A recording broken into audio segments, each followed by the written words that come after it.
to the Horror Hangout, a podcast where two bearded film dudes watch the 50 best horror movies ever, and then we talk about them like real horror dudes. My name is Luke Condor with K, and I'm joined by Ben Arrington.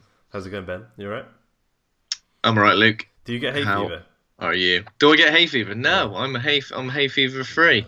Fortunately, I'm such a lucky man. How about you? I'm assuming you do. I envy the person who can walk past like a freshly mowed garden and not tremble in fear.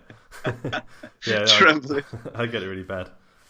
Yeah. Shit. Is that why you've got such a bloated face? I'm joking. It's not bloated. It's not bloated. It's not bloated. It's not bloated at all. It is bloated, but that is just my face, I'm afraid. Yeah. Oh man, I feel bad now. Oh, do you know I got hay fever once in my life. This is a sob story for you. You're gonna be like, yeah, all right, come on then. Nearly 30 years of hay fever, like the worst. I got it once before. I did.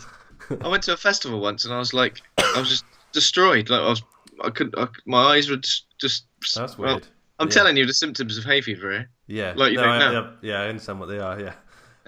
That's weird. I wonder where you got them on that one festival. That's weird, isn't it? Yeah, it is bizarre. Someone cursed you. A very light curse. Someone cursed me for the weekend, and that was it. And then I download or something. Yeah, it was download. Yeah, it was downloaded like 2009, and I've never got it since. I was there. I remember giving someone my hay fever for the weekend.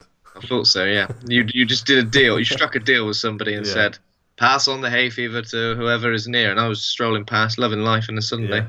Oh! I sneezed straight into your face. Oh yeah, I remember that sneeze. Yeah. Okay. So talking about horror movies. So we are doing this is what we're meant to be doing. We're watching these 50 films. They're on the Empire compiled, and they're the best 50 horror films ever. And we've been working our way through them, and we are now at number 35, and we are doing Poltergeist, the 1982 version, not the remake, which you haven't even seen. Have you seen the remake? Poltergeist. The remake with like Sam Rockwell and stuff. Is Sam Rockwell in it? Yeah. I might have to watch it just because I find him strangely magnetizing. Yeah, I think it's just a standard cut and dry performance from him. You know, nothing special like we're used to. Pay the bills. Yeah. I've never seen it though. No, I saw the trailer and I went nah. No, thank you. Yeah. Take it back. So, do you want to tell people about this version of the film? Yeah, Neither of us know anything about the new one. Yeah, I don't know anything about the new one, man. I mean, I'm assuming it's pretty much the same, but Sam Rockwell plays the Poltergeist. Maybe I don't know. There'll be some jump scares. He's a good character actor. Yeah, he is amazing. Yeah. There will be some jump scares. Yeah. Okay, so Poltergeist is a 1982 American supernatural horror film directed by Tobe Hooper. Steven Spielberg wrote and produced, but this is a little factoid, didn't know this. He wrote and produced, but had a clause in his contract to prevent him from directing another film while he made E.T. the Extra-Terrestrial. That's interesting, isn't it? That is very interesting. Very interesting. So, set in a California suburb, the plot focuses on a family whose home is invaded by malevolent ghosts that abduct the family's younger daughter. Nice. Bloody horrible ghosts. So this is what Empire have to say. Moving into a family home on an ancient burial ground presents the kind of real estate conundrum even Kirsty and Phil will be hard-pressed to help with. Who's Kirsty and Phil? Is that some sort of TV... Location presenters, I believe. Is that those guys? Okay, cool. The problems faced by the Freeling clan, that's the family, and this much mimicked Tobe Hooper, Steven Spielberg horror involves supernatural beasties, vortexes in the landing, bloody vortex in the landing again, floating objects, and some major interdimensional child napping. That's just about every supernatural domestic catastrophe in the handbook, short of finding the Dyson is haunted and the guinea pig is Satan. Despite the restriction of its PG rating, it was initially R-rated but changed on appeal. The result remains a refreshingly scary brew. Are you pronouncing it Tobe Hooper or Toby? I would have thought it's just Toby, T-O-B-E. Yeah, it probably is Toby. I read it as Tobe because Toby would have a Y on the end, surely. Tobe sounds like an insult. Hey, you stupid Tobe! Exactly, yeah. Okay, so this got 88% fresh on Rotten Tomatoes, 7.4 out of 10 on IMDb. I'm pretty sure every single film has had either 4 or 5 on IMDb. It's like a blanket rating for everything. It's like Empire. Like, what are the greatest horror films ever? Let's look at the 7.4 rating on IMDb. You don't want to get too far up that ladder. So Ali. in the Horror Hangout board of advisors, which is our little Facebook group full of smart, wicked people, Kev Hurst said, "All I have to say is," and then he showed a picture of the clown about to. He had a sort of predatory glare, and he's about to get on the kid. Tommy Draper. Tommy Draper says the remake is shocking in the bad way, I think. So the original has been a fave of mine since I was a young'un. Edward Harvey put like a little picture. It's like a little factoid picture, and it said Heather O'Rourke, who played, I think her name was Caroline. She's like the creepy blonde girl. She died of a heart attack when she was 12, and she refused to watch TV in hospital because she was scared of it like coming to life. Actually, a lot of people died in the related to this film. We'll talk about that in a bit. John Connolly says he loved the original. I read somewhere that the skeletons used on set were real because they were cheaper to buy than the fake ones. No idea if that's just a movie urban legend or not. Anybody else heard that? I did hear that, and apparently it's real. They were real skeletons. Who's selling human skeletons? Like, just at the back of their van? Yeah, well... For medical purposes, I'm assuming. But then if like, Steven Spielberg and Tobe Hooper come along going, hey, got any real skeletons there? Yeah, we've got loads for sale, mate. We've got loads. Buy one, get them free. Over here, some of them are still gristly. Lucky. That is a good point. I could put the gristle back on for you. Because, like... Like I know, like you hospitals buy cadavers, don't they? Those from morgues and stuff. But that's not like an open market for that, is it? I mean, why are they so cheap? Why are they cheaper than rubber like skeletons? Yeah, like, surely there must be some value. They're more difficult to get hold of, surely, than rubber skeletons. So why are they more expensive? I know a guy. This is bizarre. Yeah. Okay. So, what were your initial thoughts of Poltergeist? When was the first time you saw it? No, I've seen this film bloody loads of times. Yeah, I've seen this quite a lot of times. It's always been a firm favourite of mine. I'm actually in the bedroom from Poltergeist right now. Just you won't see that on the audio feed, but on the video feed, he really is like that closet. I can just imagine the puckering butthole in the closet, sucking him in. Puckering butthole closet. There we go. That's why I moved into this house. They said, look, it's got a garden, it's got 2 bedrooms, but there's a puckering butthole closet if you want to move in. I said, sign me up immediately. Since Will tried to suck you in. Yeah, this is like one of the ultimate paranormal activity films without being a paranormal activity film, obviously. Yeah. Like probably my favourite ghost film. Yeah, I think it's got to be in it. It's just amazing. There's so many ridiculous. It's done so well, like from the music, from the pacing, from the performances, from like genuine, like actual scary shit happening. Yeah. And some things that like you look at now and you're like, that's a proper cliche now, but you know that when it was in Poltergeist, it was probably the first time it had been done. And even though you look at it as a cliche, you're like, that's badass. That's still terrifying. Yeah. I think the effects hold up as well. I mean, they are pretty like ridiculous things happen with like trees and puckering butthole closets and it's got that effect that they did a lot in the 80s with like they sort of draw they like illustrate like electric looking stuff. Do you know what I mean? Yeah. I know what you mean. Yeah, the ghost is it's a very very 80s looking ghost where he look a bit milky and a bit like we're otherworldly, a little bit like the ghost from the start of Ghostbusters, librarian ghost. Yeah, Ghostbusters. I was thinking this could exist in the same universe. If like yeah, definitely. So like the ectoplasm as well is that like the 80s ectoplasm is like the slime. It's like the slime from Ghostbusters 2. You know, the river of slime. Yes, exactly. It's not like a gory film. It's not like uber violent or anything. So it's pretty much just like all the scares come from like the otherworldly weird stuff that happens. Yeah. Obviously, you get some skeletoids in there. Skeletoids. Yeah. This is like it really has that Spielberg polish on it. Do you know what I mean? Yeah. Like it feels like a family. It feels like E.T. but like the scary version, which is weird that you said he's doing it at the same time. I didn't realize that. No, me neither. Like the family are great. Like it's a really like good family dynamic. All the characters are interesting. None of them are like super annoying. And like creepy kid. You know what I mean? Yeah. Creepy kid. She doesn't mean to be creepy, obviously, but yeah, super creepy. I mean, I think that just adds to it, doesn't it? But yeah, a lot of stuff that has been taken from this film and has been overdone to like a horrible point now. But in this film, you watch it and it feels so it feels so original and it feels so fresh, even though you're seeing certain things that you've seen loads of times. This And sorry, this is one of those films that when I was watching Stranger Things, I was like, this is like referencing Poltergeist.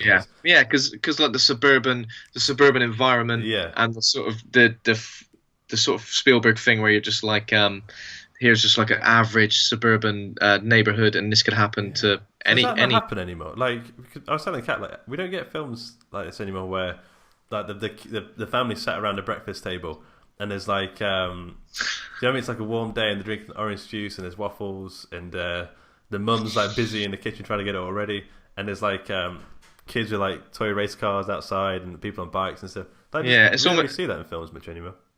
No, because it's almost like that's the ideal.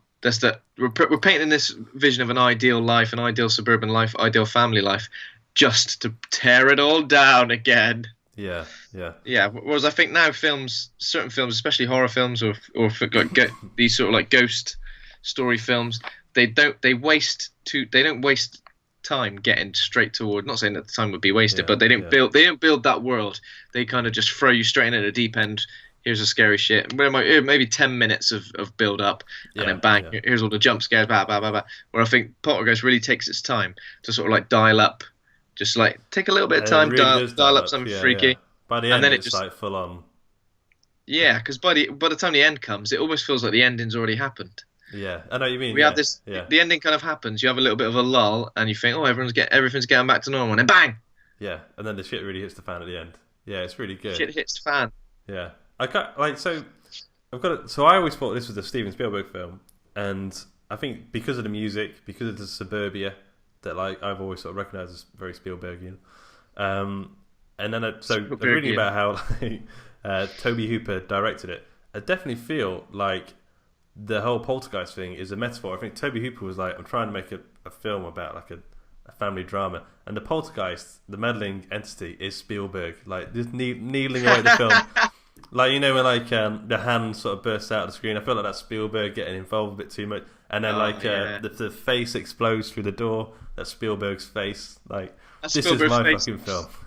kicking the door into the editing room and going, "Have you done this yet?" Yeah. Steve, give it a rest. So, should we talk about the story? Yeah. Okay. Yeah. Why not? Okay. So, the key players in this film, it's basically the Freeling family. Craig T. Nelson plays the dad. Jo Beth Williams plays the mum. Heather O'Rourke is the creepy little kid. Don't worry about Dominique Dunn, who plays the older sister. She's not really that much. And I'm pretty sure they leave her behind. Or it looks like they leave her behind at one point. Oliver Robbins plays the young boy who, for some reason... Robbie. Yeah, Robbie, that's right. For some reason, they must hate him because they force him to sleep next to a doll he hates. Like, every night they seem to put it there. He obviously doesn't like it. And it's like character building. That's all it is. Yeah. You're terrified of this clown doll, are you? Well, sleep right next to it. Oh, I don't want to. I'm terrified. Do it. Yeah, and especially like after like the whole thing happened, they put the clown doll back at the end of his bed. But poor Robbie. Anyway, and then Zelda Rubinstein plays Tangina Barons, who's like the spiritual medium. And then there's some other people who are like what do you call those people? They're like paranormal detectives, I guess. Paranormal detectives, the spiritual mediums, like sidekicks. Well, there's a couple of spiritual mediums, aren't there, really? Yeah. Yeah. So, the film starts with... It's the suburban household at nighttime. The place is in Orange County, California, and it's called... I think it's called Cuesta Verde, or something like that. But it's a really, like we were saying, it's an it's like a lovely place, but it's sort of like a new build, sort of like suburban area, isn't it? Like where everyone's kind of there's like idyllic sort of lovely town. Phase 1 or something like that. It's quite recent, but like I think the last 5 Marvel years. Cinematic Universe Phase 1. It is. Yeah, exactly. I like the way in this opening shot it kind of pans out of a TV where a TV sort of like shutting down for the night. I guess in America, it was playing some sort of patriotic music before. All the programs ended, and then it cuts to like the what do you call that? The static. I like how it introduces everybody, and like it just introduces everybody having a dog walk around the house. Yeah, yeah, looking for food, and it introduces sort of like all five members of the family. So you got the dad sat asleep at the TV, mum asleep in bed, and then the kids asleep in bed. It's a good way of sort of introducing everybody, I think. yeah. And then the white noise static from the TV. Our creepy little girl gets up, goes downstairs, and starts talking to it or something, and then wakes everyone up.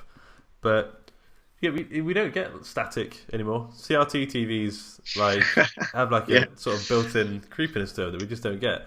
Did you ever see Videodrome? It's the Mm, Cronenberg film on a TV. oh yeah. I've not seen it now. Oh I know man, what you mean. that Oh film. man. Oh Oh man, man. oh man, yeah. Talk about creepy TVs. That's a good one to watch. All Um, right. yeah, I don't know how he does it. There's a bit where like the guy presses his hand to the TV, and the TV sort of like wraps itself around his hand. It's creepy as hell. Okay, Oh.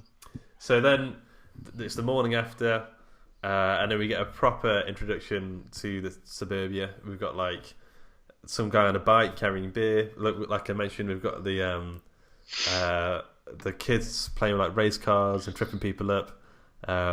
I don't know. It reminds me of like The Burbs. It reminds me of like the opening to E.T. There's so many of It's these lovely films now. that start off like this, and it kind of makes you feel like, oh, I wish I lived there. Like it's very Yeah, nice, yeah. I felt very like pleasant. I would go back to 1982 if I could live there because Yeah. it seems lovely.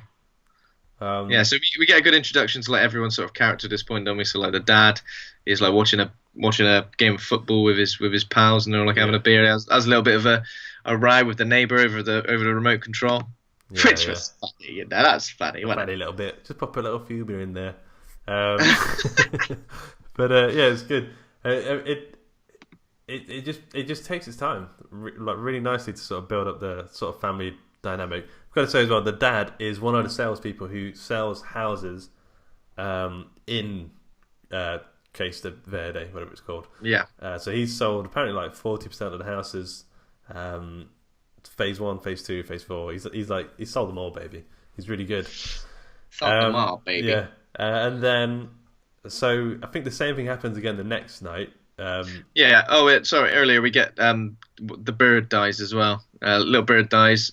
The mum Diane goes to flush it down the toilet, but Carol Ann sees it, and then they give it a nice little burial, don't they, in a little box, That's cool. which is Yeah, which is forgot about lovely. that. Yeah, that's nice. Sort of microcosm of the entire film.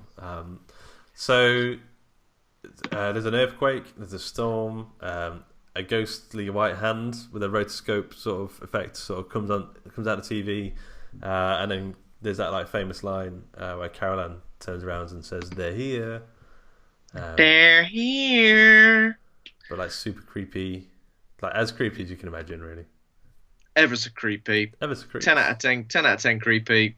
Creepy kid rating. She's up there, you know. She's up there with the best of the Yeah, creepy yeah. kids. Yeah, so I mean, in terms of creepy kids, there's only really her and I was going to say the Sixth Sense kid, but he's not that creepy. He's kind of nice. No, what about the Omen kid? Yeah, just the baby in the first one, That's isn't on the listener. Little baby, mate. It could still be creepy. he? Yeah. Creepy little baby. What do you want from? What do you want from me? Then he grows up to become Sam Neill from Jurassic Park, and then he goes to. Have you seen the third one? By the way? The third Omen film. Pretty Yeah, good. I think I have. Years ago. I Have we don't got any know. Omen on this? Have we got any Omen on this list? Got to. Must have. We must have at least number one somewhere. Yeah. Must have. Okay, Yeah. so the spirits are now in the house or something. You know, it's full on poltergeisty now. There's glasses of milk breaking, furniture moving on its own. It's interesting because they're not like terrified of it. It's not like creepy at first. It's like it still has that family movie feel. Like, Yeah, it it's feels almost like fascinated. They're like fascinated by it, aren't they? And Yeah. they're a bit like they're fascinated by it. They're a little bit intrigued by it. They're like, "What the hell's going on?" And Diane at one point sort of explains that it's like something we'd never. It's like something natural, but we're not supposed to understand it. yeah. So she doesn't see it. So doesn't see it as being like a threat at this point. It's kind of like this whole film could have gone another route, couldn't it? It could have gone down a nice family-friendly route where they make friends with these sort of like supernatural entities, and they help them do It something. could have become Casper, like suburban Yeah. Casper, but no, Yeah. it went the other way. Like I feel like this film like is could have been more of a Goosebumps story than Yeah. but it does go quite scary. it does sort of tip that way. I was trying to think, is there any modern films that sort of have this sort of tone, the sort of family-friendly horror? And have you seen, the only one I can think of is Krampus, if you ever watched that. And that's not near as good as this, but... I've not seen that yet, no. But it's got that same sort of, it feels like a family Christmas film, but it's still quite scary. I guess you don't really get that anymore, do you? Because people, like, with horror, they kind of... When people make a horror film like this, especially a ghost story now, it's kind of like same old shit, isn't it? Just like...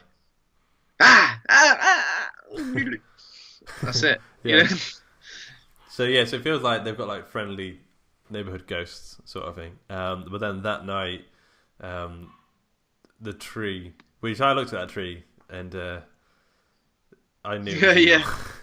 I knew that tree was bloody evil. Yeah, so there was a bit when some of the chairs are moving where Diane sort of like goes back to the fridge, puts the milk away, comes back, and they're all stacked up on the table, like a really quick shot where like panned away and then panned back, which was quite cool. Yeah. And then they do kind of. She gets a little bit fascinated by it, doesn't she, Diane, with the chair? She's got like arrows set up and stuff on the kitchen floor where the chairs are like flying up and down, and she even puts Carol Ann in this little space and allows the force to kind of like. This point, it's almost like she knows it's weird, but it's almost like it could be like some sort of weird magnetic. Yeah. Force. Like somehow. a natural force, like a natural energy. Yeah. Thing I don't think at this point anyone thinks ghosts as such, do they? Yeah. They're kind of like, there's something weird going on. There's a phenomena. It's possible. It could be supernatural, but it might be something else. I don't think I would put my kid on it. Like, even if like it feels like a friendly sort of thing. Maybe that's just to show the audience sort of how trusting she is of this thing right at the start. Pretty much offers up her kid to this thing. Yeah, maybe that was it. Maybe that was the wrong thing to do. Maybe that was her downfall. Maybe, yeah. Maybe. So it goes to nighttime, and they're kind of. I like how they show all these sort of potential horrors that could happen throughout especially for the boy Robbie, because they've got the clown doll there, they've got the tree outside, and everything looks ominous. Everything looks like it's gonna come alive and sort of. And Robbie's just got a face where he's just like, he's constantly scared of everything, and he's unsure. He's a bit like, oh, don't like the storm, don't like the tree, don't like the clown thing. Yeah. Oh, come on, Robbie, come on. Yeah. Carol Ann's chilling out. She's fine. She's younger than you. For God's sake, she gets 2 new little goldfish as well to replace the bird at this point. Did they die as well? I can't remember. Or did they just... Probably. I don't think we even see him again. Maybe that's a different cut on the cutting room floor. I don't know. Yeah. What did you think to the tree? Yeah, the tree was a bit ridiculous, and that was a bit Goosebumps episode. That was a bit. It was, yeah. It was almost like. Of course, everyone's shocked by the tree coming through and grabbing Robbie. Obviously, this is the supernatural forces kind of use the tree coming through and grabbing Robbie as a distraction. Very clever, so they get their little hands on Carol Ann. But the way everyone reacts to this tree, which is grabs this kid out of his bed, and essentially starts trying to eat him. Yeah. I mean, his parents are like scared, but almost not scared enough that a tree has come to life and is trying to eat their son. They're almost like, bloody hell, get down from the... Come on! They're almost like they're angry at the kid for climbing. It's bloody like 12 o'clock and he's up in the tree again. Yeah, it's almost like that. And then there's it's like they're thinking, let's get the kid down, and then we probably won't build that tree house after all. I'm not too sure about this tree now. Yeah, but like they should be like losing their like minds. And then the tree gets like sucked up and taken off by like a tornado once they get the boy out of the tree, which is like, man, it's like, why does this tornado take the tree but not them? They're just led on the floor like, oh, that was close.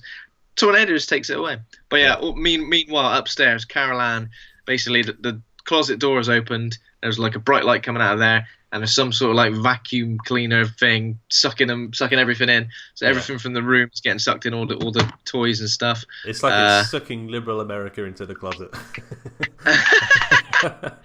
All the colours. Get them colours in that closet. It's sucking as hard as it can as well. It is sucking hard. So like beds are going, and obviously eventually they get a little Carol Ann. Yeah. I enjoyed this bit because it was obviously like a little doll going in there, wasn't it? Of Carol Ann, little toy of. She goes in, but she goes into the closet, and when the parents come upstairs, oh my god, what the hell's happened? The beds are sort of like up against the closet door like that, and they pull everything out. There's a moment obviously where there's a clown doll covered in a blanket, and they think, oh no, is this Carol Ann dead to the world? Pull the blanket off. It's just a clown. It's just a clown. Just a bloody clown. Yeah. Just a bloody clown. That clown. And then get rid of it, mate. No one likes it.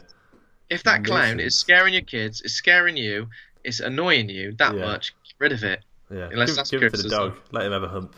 Did you notice how much Star Wars stuff there was around in this room as well? Saw the Han Solo toy pistol, Yeah. and I think I There's saw a a Star C- Wars poster. It was like a C-3PO light switch as well. Is it? And Robbie's bedding was like a Star Wars scene, the snowy scene. What's that planet called? Hoth. Oh, Hoth. Yeah. Huck off. Huff. That's same to you, Luke. That's a great yeah, film. so that's Empire Strikes Back. It's the best one. the best one. Should we talk about that now? Nah.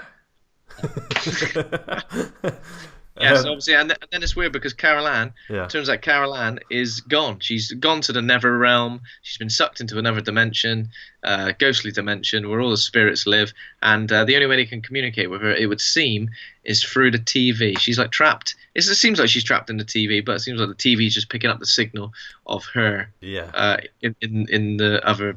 And it is quite cool when we first realised this, which is when Robbie sort of everyone's looking for her in different rooms. Robbie stood in the bedroom, I think, with He's the like TV on. bleeding and stuff, isn't he? Like, Yeah. he's got like a nick cut of his head. He's sort of bleeding. He's just been. This tree was trying to eat him. Like, Yeah. he looks like he's never gonna like sleep again. Do you think Spielberg and kids and trees, Jurassic Park, he chucks old Timmy up in the tree, doesn't he, and then slings him back out again? Oh yeah. Jesus, leave these kids alone. Don't climb trees. That is the rule. That is obviously the lesson to be learned. Probably had a bad experience with a tree when he was growing up. Yeah, tried to eat him. Tried to eat him. Like, bloody hell, Jesus. I'm gonna make lots Yeah. of films about you. Yeah. Yeah, that'll show I'll you. make more than one film about you, and then we'll see. Yeah. We'll have to get the checks coming in. Yeah, so Carol Ann is not in the TV, but she's sort of in this other dimension. I think she says she can see the light. Maybe that's a bit later on, actually.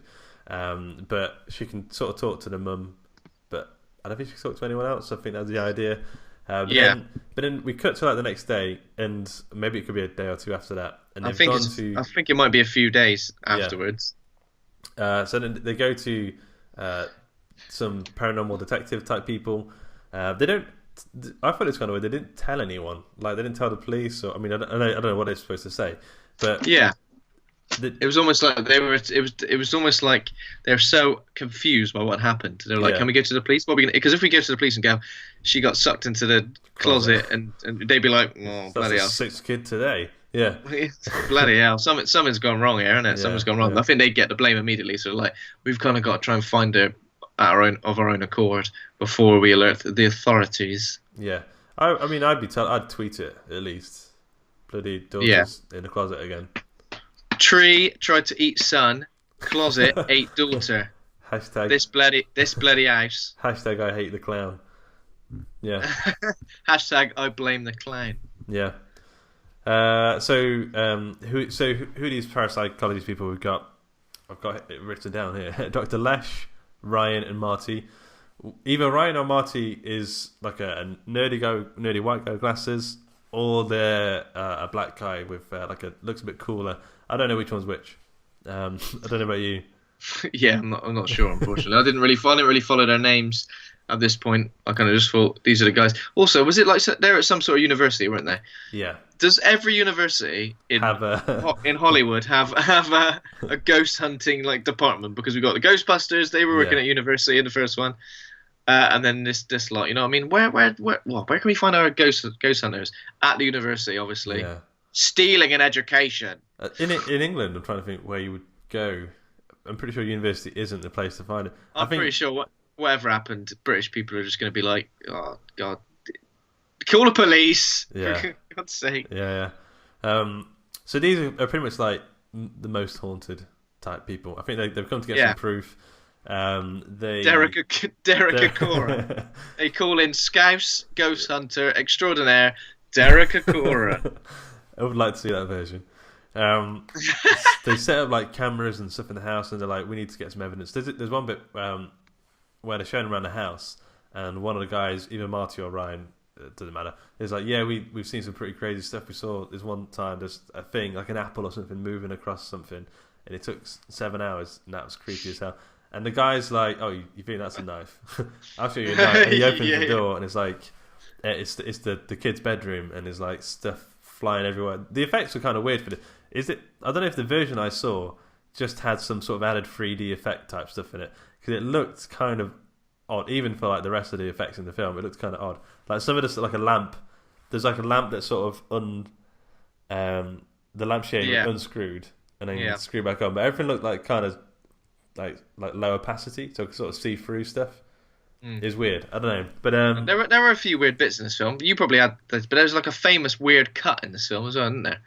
There's a bit where like I thought the version I had must have just been some recut, and it just was all messed up. See, I thought that when I watched a version of it years ago, and then I stumbled across the fact that it's got a bad cut in it. So there's like a cut when the family are talking, and it cuts quickly to them talking to a neighbour, doesn't it? Yeah. And it cuts like mid-sentence. And I thought it was just a weird version I had years ago, but I stumbled across the information that there is just a bad cut in this film, and it's never been sorted out. Yeah, I suppose it's difficult to sort the kind of stuff out when it's like actual film reel. They might not have a. So that's happened, and someone's gone, "Oh, for fuck's sake!" Yeah. Oh no! Just ignore it. Nothing happened. Yeah, you can't do anything, can you? Like maybe reshoots, I guess, but obviously, if they were like buying real skeletons because they're cheaper, they didn't have a big budget. Didn't have much leeway with this film. So they got enough money for real human skeletons, but not enough money to get the cuts right in the editing room. Oh. Okay, so there's quite a lot here where they're sort of whispering to each other all night. They're trying to get evidence. I think they see some lights moving around. I kind of lost interest in this bit for a little bit until my favourite scene in the entire film comes up, which I still remember from. I'm sure I saw this as a kid, and it freaked me the hell out. Which is when Marty O'Ryan, the white and nerdy one, goes into the kitchen to cook himself a steak. Like it's nighttime, everyone's asleep, and he goes, "I'm hungry," and he goes into the kitchen and he just grabs a steak and a frying pan. It's not even his house. I know, yeah, and it's just a big, like a massive steak. And he starts eating a chicken leg as well at this point, doesn't he? Yeah. The steak that's £22 or something. That's like an expensive steak. The beast. Yeah. So he goes to cook it. This isn't the bit that sticks with me, but we're on our way there. So the effects are really cool in this bit. So the steak, he looks at it and it like starts to burst out of itself, and it's like a weird sort of meaty sort of. I don't know how to describe it, but it's freaky as fuck. Just the meat looks like it's all grinding up there, and it just looks a bit disgusting. Yeah, but then he drops. Oh, go on. Drops a chicken leg, and it's covered in maggots as well. So that's a creepy classic. I've seen that in a few things where they're eating something and they look back and it's got maggots in it. That probably came from this film. So he goes to the bathroom and he looks himself in the mirror. Some of the beef juice gets on his face, and then he goes into the bathroom. I think so. I'm pretty sure. Maybe I made that a bit up. That's got to be beef juice on his face. I mean, it could just be a tear. Then he starts like washing his face, but then his face starts peeling away. And he sort of starts digging and ripping like gobs of his face away. I just realised we said this film isn't very gory, but it isn't very gory apart from this one brutal, horrible face getting ripped off scene, which seems like someone's just gone. I'll do a bit of practical effects, and I've learned how to do this. Oh yeah, but we don't really want any gore in this film. And he's gone. Yeah, but I can make this happen. And they go. He did it anyway when they weren't looking, and then the editor was like. I don't have enough money to edit this properly, so I'm just going to use that scene. But it's full on. Like the family, this isn't Casper. This ain't because like this bit is like a full on horror movie. This is like Hellraiser sort of. Although it's got the claymation. It reminds you of like the claymation from Evil Dead. That sort of putty Play-Doh effect. It was brutal. Yeah, it was brutal. So he goes away. Because he obviously realizes that it was just obviously the spirits toying with him. So then suddenly he's like, "Oh, his face is back to normal," and he realizes he's been done up like a kipper, hasn't he? He's been poltergeisted. Like you've been poltergeisted. You got poltergeisted. I thought I ripped my whole face off. You got poltergeisted. I ate my own legs. You got poltergeisted. I killed my whole family. That just literally happened, dude. Sorry, man. I think I've been poltergeisted. You can't get out of it now, mate. No. Sorry. You did that. You did that, yeah. Okay, so what happens? So I think they realise it's pretty dangerous, so they send the kids off and the dog goes away. the guy who ripped his face off, he says, "I'm not coming back." Oh, do we not see the ghost come down the stairs at this point first? Not long after this, we see like a ghostly apparition type is it female, weird sort of like floaty woman with loads of orbs around. She kind of like comes down the stairs and everyone's like, "Oh my god!" Yeah. So that's a bit freaky. That's like we don't really know the point of that. What the ghost was sort of trying to do at this point, or just scare everyone shitless. But yeah, it's after that basically sends everyone away. So like, come on then. Yeah. Get out of here. These ghosts are clearly horrible. And then they return. Sorry. Dr. Lesh returns with Tangina Barons, who, is a Derek Acora of the team. It's funny, like, I don't understand why they've kind of gone, okay, we need a medium. We can't have like a normal person as the spiritual kooky one. We have to get like a quirky, elfish sort of woman. She is really cool. She's very like, it's a strong character. But for just once, I'd just like to see a normal spiritual medium. Like, someone who just looks like a normal guy. Justice for normal spiritual mediums. Yeah. Not getting represented well enough in Hollywood. Yeah. Again, I feel like this character trope, in a sense, having a medium sort of character come in to sort of save you from the ghosts is, again, it's like it's in the Insidious films. They have that woman there. I feel like it's been used in a few things. I'd like to see a proper ghost hunter who turns up with like a net and and like a stun gun. Yeah. And a stun gun. And just something a little bit mental. Yeah. But I guess they make, like, especially in this film, they make her character obviously looks a little bit out of the ordinary to give her that sort of like otherworldly. She's one with the spirits. She's a bit strange. She seems lovely though. I mean, she does seem lovely. Yeah. And she sort of goes in and sort of has a look about, doesn't she? Has a sniff. Has a little sniff. Have a little sniff about. She says. So I think the idea is that she says, "Look, guys, there's a load of ghosts everywhere. Your daughter is alive and well. Her life force is strong, but there's a beast, like some sort of demonic entity that's. I don't know if we know what it wants. I think it just wants to keep the kid or something.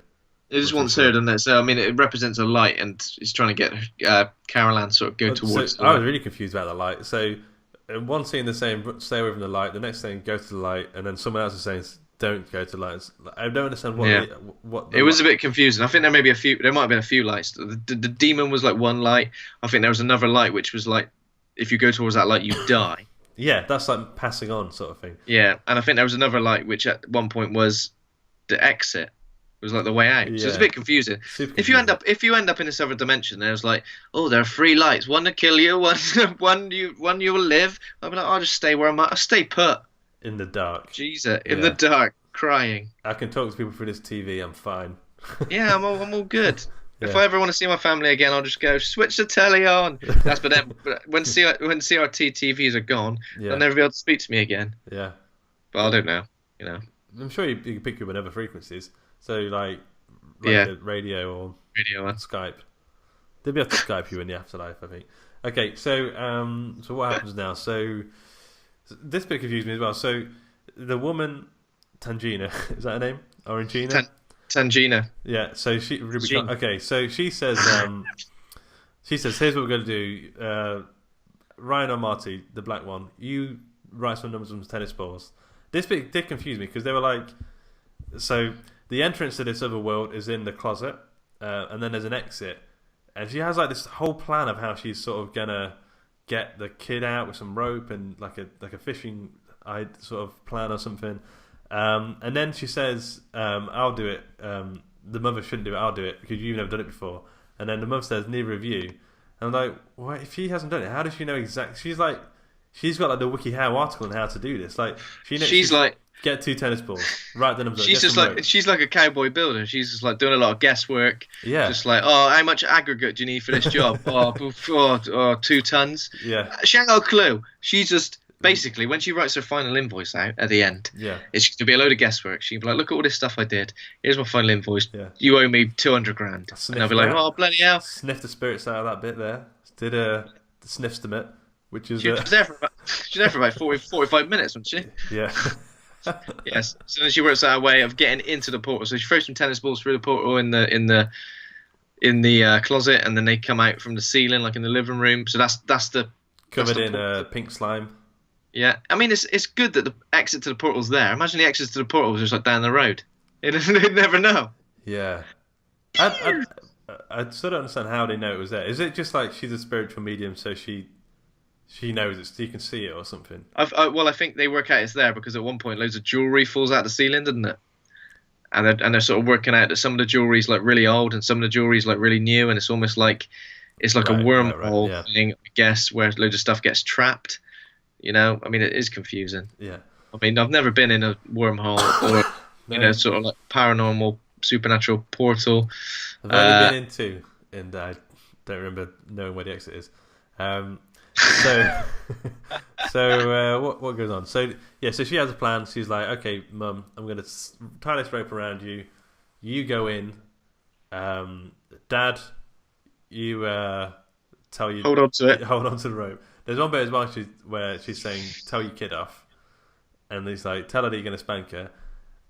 Which I really I didn't understand why he does that. He's trying to scare her into going to a certain place, I think. So like she's like scared. She doesn't want to go towards the light or towards anything. Yeah. And obviously they're trying to get her to come there. So she's like, which parent is she more likely to listen to when telling off? Yeah. So he starts going, get yourself to the fucking line or I'll give you a knuckle sandwich. And she goes, oh, all right. He's like, I don't spank my kid. And then as soon as he gets to like the wither to do it, like he just gets belt out and he's like, fucking come on. Like he knows exactly, he knows how to scare his kid. I never spank my kids, but I do give them a good old smack in the jaw, uppercuts. Yeah. He's a pro at spanking his kid. He just didn't want to let it on. Like he knows. Okay, so they save her. Yeah, so they save her. So the mum goes in, the dad pulls on the rope too fast. Steven Spielberg's face pops out of the closet with like the big goony face. His face pops out and goes, I'm gonna make Tintin, the adventure of Tintin in the future. And they go, no. Yeah, terrifying moment there, and Steven Spielberg reveals all the films he's planning to make. Yeah, before too many. And then and I won't care about half of them. Warhorse, it looks good. I'm just never going to watch it. And then he goes in. What was the other film? He's made a few films recently that look good. Bridge of Spies. Yeah. Are there spies on a bridge? Yeah. I don't know. The British guy won the best supporting actor in it. I still haven't seen it. Go away, Steve. Man, that guy's made so many films recently. I've just not bothered to like. They're not just catchy, you know. Like it used to be E.T., Aliens, and Poltergeist and stuff. Now it's like I'm going to make a film about war or a horse. Oh, war and or horse. War horse, yeah. That's how. Yeah, it was two favorite things, and he was like, "I like war. I like horses. Get ready, guys. Get ready." Have you watched the Peter Serafinowicz show? I've seen some of it, yeah. Do you like elephants? Do you like trains? Then you'll love new Elephants and Trains magazine. Okay. That sounds good. I do like elephants and trains. Yeah. Okay, so what happens? So they save the girl. They basically come out of the ceiling covered in pink slime. There's very sort of motherhood, birth sort of thing going on here. Yeah. Put her in a bath. Put them in a bath because, you know, getting in a bath cures everything. It's the recommended procedure for people who've just come out of the... Have you got scabies? Get in a bath. You'll be all right. Have you got rot anywhere? Get in a bath. You just reminded me of... We were going to have some films on this podcast which were like honourable mentions. There's a film called Jacob's Ladder. Have you ever seen it? Yeah, Jacob's Ladder with... and I was like, wow, we need to put that on the honourable mentions list. That was terrifying, I thought. Who directed Jacob's Ladder? Was that Darren Aronofsky? No, I'm thinking of something else. I'm thinking of Pie. Jacob's Ladder is with what's his name in it? Tim Rollins. Tim Robbins. Yeah. Tim Robbins. Okay. Timothy. So at this point, you kind of get the idea that the film is maybe done, because it feels like a natural ending to the film, doesn't it? It feels like it's gone through the art. We've gone through all the crazy shit. the house is so-called clean, according to the young lady, the medium. What's her name again? Tagine. Tagine. Moroccan lamb tagine says, "Oh, the house is clean now." I hope they didn't pay the invoice at this point when she said the house is clean. Here's your invoice, and they go, "Oh, here's the money." Because my God, was she wrong? She's a beast. God, yeah. Like at this point, I was thinking, so they're gonna have to move out of the house. I think so. The next year they do reveal they're moving out of the house, but at this time I'm thinking, it's still pretty good property. He'll probably make his money back in some sense. But then in the next sort of this final little act here, they're not getting any money back out of that thing. No. The shit hits the fan. So he goes to basically quit his job. This is the next evening. The woman, her hair's gone all like Rogue from the X-Men. It's got the 2 grey streaks. So she's going to have She's seen some shit, man. She's going to dye her hair. Although her hair's gone grey, which you normally associate with people who've like been through terrifying things. She seems quite normal. She's just going to have a relaxing bath. She's going to be all over it soon. The kids are back in bed. Clown toys back on the edge of the bed. Yeah. All seems normal-ish until the clown gets its rape on. Or it seems... or at least it seems very rapey. Like the clown.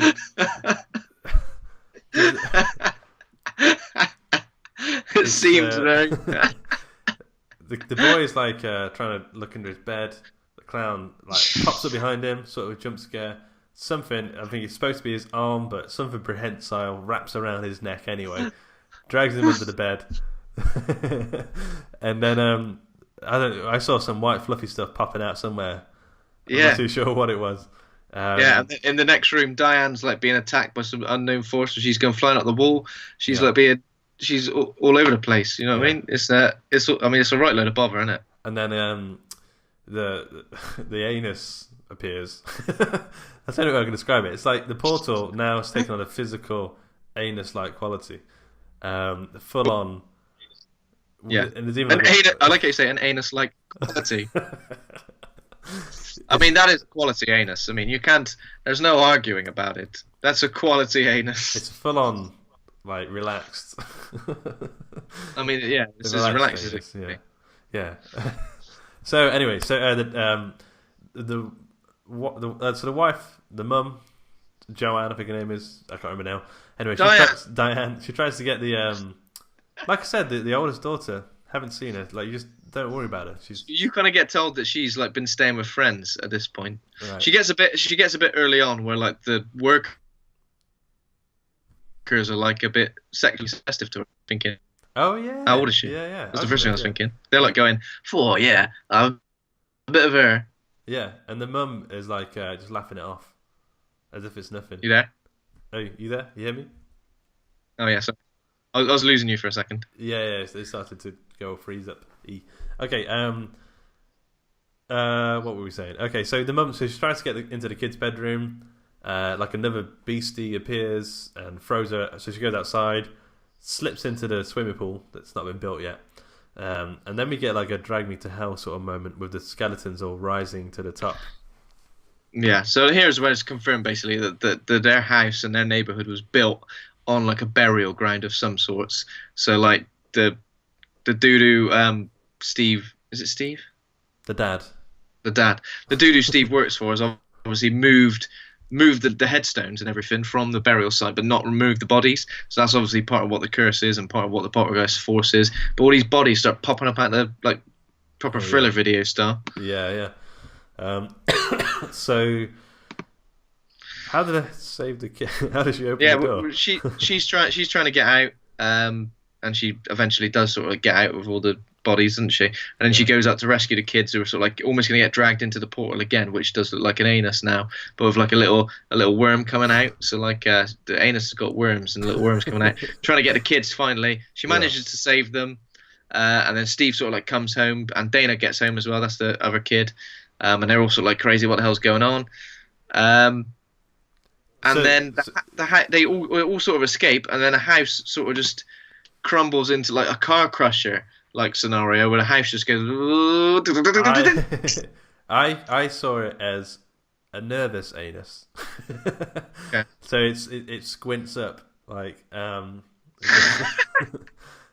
saw a lot of anuses in this film, and one was relaxed and one was like, oh no, like it was kind of inwards collapsing on itself. If we need to sum up this review in merely one sentence, it's Luke saying, "I saw a couple of anuses in this film. One was relaxed and one was like, oh no." I mean, put that on his headstone. Come on. I like that. I like that as a quote. Okay, so by the way, this whole end thing is really kind of amazing. Like the whole the graves, not the graves, the coffins and stuff are like bursting out of the ground. It's full on crazy town. And then they sort of get in the car. Here's one thing. So they reverse into Dana's boyfriend's car. She gets out. And then I just saw them drive off. I never saw her get into the car, which makes me think they don't like her. Yeah, they're just like, Dana, just stay with friends, stay with a boyfriend or something. And as soon as she comes in, it goes, she's home again. Yeah, everybody get in the car. Let's go. This bit where Steve was trying to get the car started as well. Jesus Christ, I would have been like, come on, Steve, mate. I know he can't find the keys, can he? Yeah. Can't find the keys, can't get a key in, and like Diane's screaming at him. Even Carol Ann, who's like 4 years old, is going, "For fuck's sake, Steve, you useless prick! Who's gonna get a spanking now, Steve?" Yeah, yeah. Who's gonna get a belt now, Steve? Eh? And then they go away, and then we get a nice little scene here. So that the house implodes. All the neighbours are looking on, like, well, that's strange. Yeah. Steve's boss, who's like the developer How of the area, odd. so, yeah, is looking at it like, oh no. Yeah. The insurance company aren't going to be happy. And then they go to like a motel, and they go inside, and we get a nice little closing scene. All the family goes inside there, and a nice little shot of the dad pushing the TV out of the motel room, and then it ends. I thought it was quite a nice ending. I thought it was really good. Yeah, it was a good ending. This is get the fucking TV out. Just talking about this now, I kind of realise I do really like this film. Like, I've only seen it a couple of times in the past, and it's a classic. It really is. It is a classic. It's just got such a proper 80s Spielberg vibe, but it is genuinely terrifying as well. Yeah. And it's like the king of the sort of ghost story films or the paranormal films. Yeah. Unless you kind of call The Shining a ghost story as well, which I guess you do. Yeah. So Shining will come up. Again. So I think those are the jewels in the crown of the sort of like the horror. If you look at horror as a genre and then you look at ghost films and paranormal films, it's those two. Yeah. I mean, paranormal. Any modern stuff kind of just takes a lot of these ideas and waters them right down and just goes, hey, here's this shit. Yeah, yeah. So what was the? I didn't say any jump scares. I don't really think that was a thing here, apart from the rapey clown. But the shit your pants moments for you. Were there any? Probably ripping your face. Yeah. The guy rips his face off looking in the mirror. Steven Spielberg's head coming out of the. That was pretty freaky. Oh, we I don't know if we did. There is another sort of visual with like a weird sort of like candy floss, elongated arms and legs creature that sort of kind of comes out at one point as well, doesn't it? That's full on from Ghostbusters, isn't it? That cool. Yeah. It's proper Ghostbusters. I think the shit your pants moments were just all of the. I mean, I think it was so creepy the way Carol Ann gets like sucked into another dimension and ends up in the TV. I mean, like that is creepy. It's a cool idea, and that is really creepy. Yeah, like I'm trying to think of a. That's such a good premise. That's just such a good way to open the film with her talking to the white static. Did you ever see so a little bit of a accompanied viewing for those people who want to watch more TV static stuff? Did you ever watch the I can't remember what it's called now. But it's a TV show. It's really recent. I'll have to chase it up. And it was based on a creepypasta. And the idea was that this guy went back to this town he grew up in, and this TV show has been it's like a puppet show that all the kids in the town used to talk about. And then they find out that whenever they used to be watching this TV show, the mum tells them, "No, you were actually just watching static on the TV."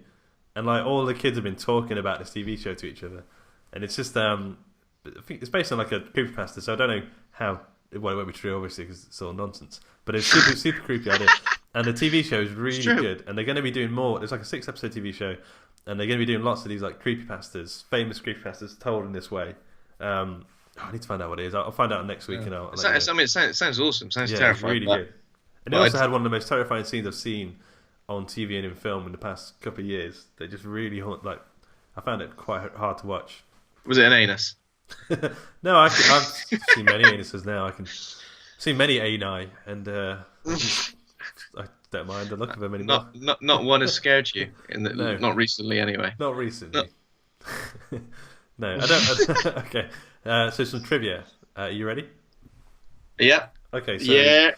The first one, Poltergeist, is a German word for pool guy, as in pool cleaner. Example: the Poltergeist is coming at 12 today.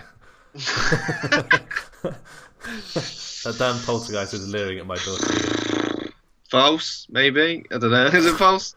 I'm sure it's German for something. I don't know what it is. We should look into that. Okay. Number 2, they actually had an exorcism performed on the set of the sequel because they thought it was haunted. True. Apparently so. It's true. Apparently they got someone in. There's people were scared. Lots of deaths related to this film. Okay. Number 3, Poltergeist was released in June 1982, and in November of that year, 22-year-old Dominic Dunn, who played Dana, was murdered. Dunn was brutally strangled in her own driveway by her abusive ex-boyfriend and was removed from life support 5 days later. True or false? Gotta be true. True. No one's made that up. Like, she was strangled by her on-screen dad, who seemed to hate her for some reason. Sorry, we're laughing at someone's death there. I know, yeah. Well, a lot of these trivia things, I was like looking through some cool ideas, and it's just people dying. Like, there's so many like related people who related to this film who died. Cursed. But then again, yeah. So they did think this film was cursed, and they think it's because of the skeletons.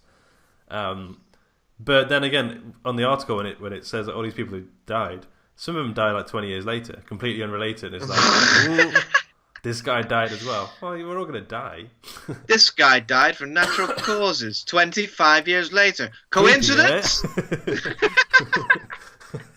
This guy was hit by a car in 2014. Creepy, eh? Okay, number 4. Steven Spielberg made it explicit in his contract that if he wouldn't be directing the film, he would still be contractually have the option to urinate on every location, actor, and director before and after every take. Oh, that's a lot of urinating. The option. I think he wasn't obliged. He just had the option. I'm going to say false because I reckon he would have just shit instead. So it's directed Tobe Hooper. I don't know what else that guy's done, and I feel like is that true or false or not, Luke? You didn't announce whether it was true or false. No, leave it open. We'll leave it open to interpretation. We're like all great art. Okay, it was false, by the way. Okay, so Craig T. Nelson, who is the dad in the film, voiced. This is a question. This isn't trivia. He voiced a main character in a Pixar film. Do you know which one it was? A main character. Yeah, what like the main character in a Pixar film? Dude from Up. I don't know. No, Mr. Incredible from the 2000 and Summit film. 2000. Are we getting a sequel? Are we getting a sequel to that? We are, yeah. 500 years later, Jesus. Yeah. Okay, so well done. I think you got all of those right. I definitely did. Yeah. You're back on it. You're back to your. I'm back in the game. Back in the game. Okay, so how are you going to rate this film?